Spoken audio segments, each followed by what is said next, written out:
All right, you guys, as this load up, man, this is another Thomas Sowell reaction. So let me clarify some things before we start the video.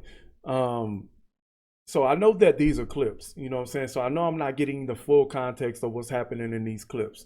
Second of all, I need people to have more understanding and patience with somebody that's being exposed to a person like this for the first time.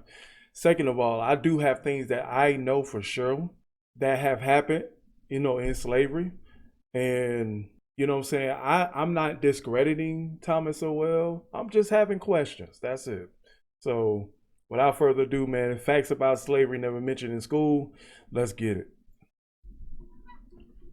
Okay, so it's an excerpt from Black Rednecks and White Liberals. Okay. Because I know we did the last two. The instrumental use of the history of slavery today also underlies the claim that slavery grew out of racism. For most of its long history, which includes most of the history of the human race, slavery was largely not the enslavement of racially different people, for the simple reason that only in recent centuries has either the technology or the wealth existed to go to another continent to get slaves and transport them en masse across an ocean. People were enslaved because they were vulnerable, not because of how they looked. The peoples of the Balkans were enslaved.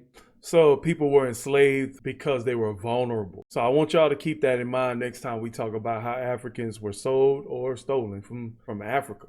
What made the Africans so vulnerable? You know what I'm saying? I would love more context. I don't know he'll get into it in this video. Enslaved by fellow Europeans, as well as by the peoples of the Middle East, for at least 6 centuries before the first African was brought to the Western Hemisphere. Before the modern era, by and large, Europeans enslaved other Europeans, Asians enslaved other Asians, Africans enslaved other Africans, and the indigenous peoples of the Western Hemisphere enslaved other indigenous peoples of the Western Hemisphere. Slavery was not based on race, much less on theories about race. Only relatively late in history did enslavement across racial lines occur on such a scale as to promote an ideology of racism that outlasted the institution of slavery itself. Okay, so from what I'm understanding is that, like I said in the last video, that slavery is an old institution. They mostly called it captivity in the Bible, which is where I get my definition from. Is basically, where certain people were vulnerable or there was a takeover and they just pretty much just integrated themselves into a new society. It's basically ancient colonialism, basically. So what I'm saying here, I feel like there's like these qualifying statements that's being made about slavery, or just about it and how old it is and what it's based off of. So I'm having a little bit of a tug and pull about what I need to say, so I just need to listen. So ideology of racism that outlasted the institution of slavery itself. Wherever a separate people were enslaved, they were disdained or despised, whether they were different by country, religion, caste, race, or tribe. In East Africa, the Maasai were feared slave raiders, and other African tribes, either alone or in conjunction with Arabs, enslaved their more vulnerable neighbors. As late as 1891, it was But that's the thing, what made them so vulnerable though? That's all I'm asking. Enslaved their more vulnerable neighbors. As late as 1891, it was reported that Manyuema slavers had demoralized surrounding tribes, destroying crops, and famine reigned everywhere. Even in the early 20th century, Abyssinians were still raiding other Africans and carrying off slaves. It was 1922 before the British had gained sufficient control in Tanganyika to stamp out slavery there. Arabs were the leading slave raiders in East Africa. In my opinion, and I'm just interrupting, but something just dawned on me, but this might have been the beginning control of controlling Africa's resources right here. So it's never like, oh, we ended slavery. My question is was this the beginning of the colonialism that we have even today in Africa? To stamp out slavery there. Arabs were the leading slave raiders in East Africa, ranging over an area larger than all of Europe. The total number of slaves exported from East Africa during the 19th century has been estimated to be at least 2 million. The form in which the story of slavery has reached most people today has been along the lines of the best-selling book and widely watched television miniseries Roots by Alex Haley. Challenged on the historical accuracy of Roots, Haley said, "I tried to give my people a myth to live by." This instrumental use of history, or purported history, is open to the same objections as other instrumental myth-making. Despite the impression created by Roots, during the era of the massive slave trade from West Africa, a white man was more likely to catch malaria in Africa than to catch slaves himself. That's true, because sometimes your skin, if they was coming from the north, their skin wasn't really prepared to handle the heat in Africa. So that's why I know that makes sense. Man was more likely to catch malaria in Africa than to catch slaves. Now, I'm not saying it was just the heat. Maybe they just wasn't built to survive in that climate. Himself. The average life expectancy of a white man in the interior of sub-Saharan Africa at that time was less than 1 year. That's strange. 1 year? By and large, men from Europe or the Western Hemisphere came to the coasts of Africa, bought their slaves, and left as soon as possible. Okay, so they didn't survive that long for 1 year. So I'm wondering why, right? So, and then now they're coming to the coast and getting their slaves and going to the new world, so to speak. So my thing is like, what was keeping them out? You know what I'm saying? Were tribes killing them off, or was it the climate? Was it the disease that they faced? You know what I'm saying? Was it spiritual? You just never know, you know? In 1 year. By and large, men from Europe or the Western Hemisphere came to the coasts of Africa, bought their slaves, and left as soon as possible. Even so, the death rates among the white crews of the ships carrying slaves to the Western Hemisphere were as high as the death rates among the slaves themselves. It was only much later, after quinine and other medical measures enabled Europeans to survive where there were tropical diseases, was it possible for them to invade Africa in force and establish empires there. But didn't I just mention that earlier about the beginnings of colonialism in Africa? Africa is the highest resourced place in the world. So it's a reason why they were there. You know what I'm saying? There's maps that show what resources that have in Africa. So I'm just like, whatever. You know what I'm saying? And then they're talking about the death toll.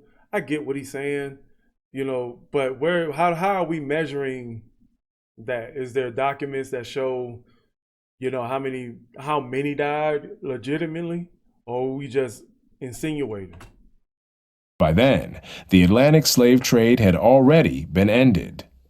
During the era of that trade, Africa was largely ruled by Africans, who established the conditions under which slave sales took place. The crew of a slave ship was in no position to defy African rulers and their armies by going out across the land and capturing people willy-nilly. That's probably why they was dying in less than under a year. The stronger African peoples captured and enslaved the weaker peoples. The same pattern found over the centuries in Europe, Asia, the Western Hemisphere, and Polynesia. Okay. In Nyasaland, the Ngoni and Yao swaggered over and terrorized other tribes. In Uganda, the Baganda made life miserable for their neighbors. And the Nyoro and Hima of Anko enslaved Toro women and children. The Tutsi dominated the Hutu in Rwanda. The Maasai lorded it over the Kikuyu and Kamba. And the latter, in turn, held the Indorobo in a kind of serfdom. It was precisely the fact that Europeans, except for the Portuguese, seldom participated in the raids that captured Europeans except for the Portuguese. That don't line up with what I know, because I believe the Portuguese actually came from Spain down to West Africa to start it, or where the beginnings of it took place. You know what I'm saying? The Moors, I believe the Moors that were there, they actually migrated to West Africa. And then the Portuguese came there. It's been a while since I heard it, so I'm a little shaky on the details. Europeans, except for the Portuguese, seldom participated in the raids that captured and enslaved Africans that enabled most people in Europe and the Americas to remain oblivious to the traumatic experience that this was, with some Africans committing suicide to avoid capture and wives being whipped as they tried to cling to their husbands or children. Historian David Breon Davis pointed out that Europeans had little contact with the actual process of enslavement, and that, as late as 1721, the Royal African Company asked its agents to investigate the modes of enslavement in the interior. Europeans typically saw only the end results, enslaved people being offered for sale on the coast. It was much the same story in the Ottoman Empire, where those who bought slaves had no idea what these slaves had been through before. The unique position of the Western world in the history, and especially the destruction of slavery, need not imply that there was unanimity within the West on this institution. Is he saying that the West had nothing to do with the old institution of slavery? I feel like it evolved when they came over here, because I'm just thinking sometimes we get slavery, the context of like why neighboring tribes are capturing other tribes, and I don't know if we calling that slavery, or is it more so of captivity, where we just capture the flag basically, we rule over your land, you can still move as you want to move, but we are the ruling class of this land. But there's different confederates that are a part of this whole thing. So I'm just reserved. I'm just listening. Let me learn. In addition to whites who defended the enslavement of Africans on racial grounds, right, or who opposed general emancipation on social grounds, there were many whites, and even blacks, who defended slavery as a matter of self-interest as slave owners. Of course they would. Although most black owners of slaves in the United States were only nominal owners of members but 10, come on now, of their own families. There were thousands of other blacks in the antebellum South who were commercial slave owners, just like their white counterparts. Okay, so if we're just, I'm sorry I'm stopping so much, but even every time something is said, I got to rebuttal it because it's a question that popped up or a statement. So the only way that happens, and we see kind of shades of that in how success is measured. So in these days, you know what I'm saying? So we got black slave owners. The only reason is maybe because that's how people could be successful. They copy what the oppressors do to gain status, to gain wealth. And even in the Bible, you know what I'm saying, indentured servitude was a common practice amongst the Israelites. So, and you were supposed to treat your servants as if they was a part of your whole own house. So at the same time, it could have been black slave owners, but what in context? Like, how were they treated? Are there any reports of how black slave owners were treating these slaves?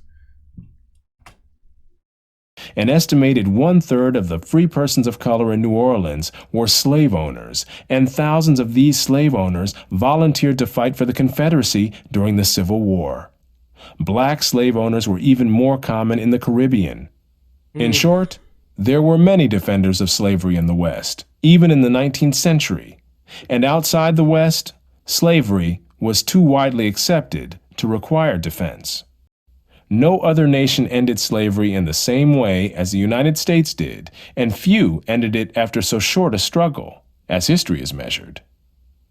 How and why did slavery end in most of the world? There were two major processes. Over the centuries, as more and more territories around the world consolidated into nation-states with their own armies and navies, raiding those territories to capture and enslave the people who lived within them became more hazardous in itself, and also risked military retaliation against the countries from which the raiders came. Thus, more and more peoples became off-limits to slave raiders over time. Put differently, the areas which remained subject to slave raiding over the centuries were primarily those where the people lived in smaller or weaker societies. Such societies continued to exist where it was difficult, for geographic or other reasons, to consolidate large areas under one government. This was true of the Balkans, the backwaters of Asia, and much of sub-Saharan Africa. By the early modern era, sub-Saharan Africa, with its numerous and severe geographic handicaps, was one of the last remaining areas from which vast numbers of people could be enslaved. So I get all that information.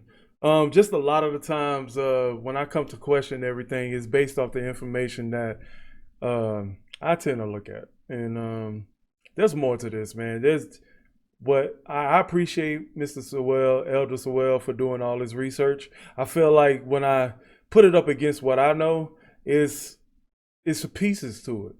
It's pieces to it. And I've learned recently that a Confederate of nations were a part of the start of the transatlantic slave trade, the treatment of slaves amongst other nations. And yeah, that's pretty much it.